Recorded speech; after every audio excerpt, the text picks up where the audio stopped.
네, 이번에 코로나19 확진 현황 알아보겠습니다. 사회적 거리두기 효과로 신규 확진자 수가 7일째 100명대를 유지하고 있습니다. 이제 고비는 코앞으로 다가온 추석, 또 연휴 기간에 포함된 개천절인데 이 정부가 개천절에 예고된 집회에 대해서는 공권력을 주저없이 행사하겠다고 밝혔습니다. 취재기자 전화 연결돼 있습니다. 자, 국민경 기자, 우선 국내 신규 확진 현황부터 정리해 주세요. 네, 어제 0시 기준 코로나19 신규 확진자 수는 156명으로 집계됐습니다. 국내 발생은 144명, 해외 유입 사례는 12명입니다. 위 중증 환자는 154명이며 사망자는 3명 늘어 누적 사망자는 344명입니다.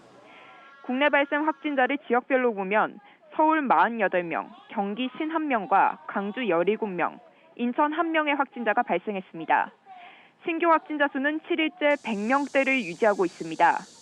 방역당국은 사회적 거리두기 효과로 확진자 수가 줄고 있지만 지역별로 소규모 집단 감염은 계속되고 있다고 분석했습니다. 네, 말씀하신 대로 확진세는 다소 주춤해졌다고 하지만 특히 서울에서 집단 감염 사례가 끊이지 않고 있죠. 네, 어제 0시 기준 서울의 확진자가 49명인데 해외 유입 1명을 제외하고 48명이 국내 발생 사례입니다. 종로구청 소속 기간제 근로자 8명이 확진 판정을 받는 등 산발적인 감염이 이어지고 있습니다. 지난 5일 첫 확진자가 발생한 영등포구 일렬정동 서울포교소 관련 4명이 추가 확진됐습니다. 서울시는 역학조사 결과 건물 내부가 환기가 잘 되지 않은 구조였다며 밀폐 공간에서 감염 우려가 더 큰 만큼 사무실이나 학교에서도 실내 냉방을 할 때는 2시간에 최소 1번 이상 창문을 열어 환기를 해달라고 요청했습니다. 여의도 뚝섬 반포 한강공원 일부 지역의 출입은 통제되고 밤 9시 이후에는 공원 내 매점과 카페, 음식점도 운영이 중단됩니다. 서울시는 한국외식업중앙회에 한강공원의 배달 주문 접수를 줄여달라고 요청했습니다. 네, 공 기자, 수도권에서는 이 강화된 사회적 거리두기 2단계가 시행 중인데 연장 여부가 초미의 관심사예요.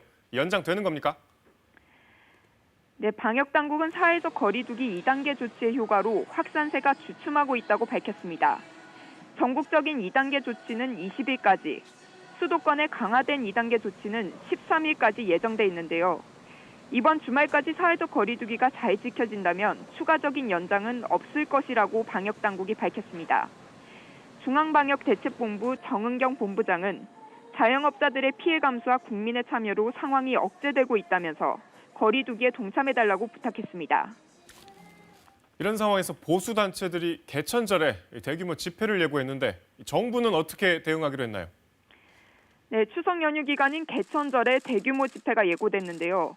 정세균 국무총리는 방역을 방해하고 공동체 안전을 위협하는 행위에 대해서는 공권력을 주저없이 행사할 것이라고 밝혔습니다. 개천절 집회에 대해 경찰과 지자체는 법과 원칙에 따라 엄정 대처하고 필요한 경우 법원에도 정부 입장을 충분히 설명하라고 주문했습니다. 지난 5월과 8월의 연휴가 재확산의 계기가 됐었던 만큼 이번 추석 연휴에는 고향 방문 등을 자제해 줄 것을 요청했습니다. 이를 위해 명절 기간 면제돼온 고속도로 통행료를 유료화하는 방안도 검토되고 있습니다. 지금까지 사회부에서 KBS 뉴스 공민경입니다.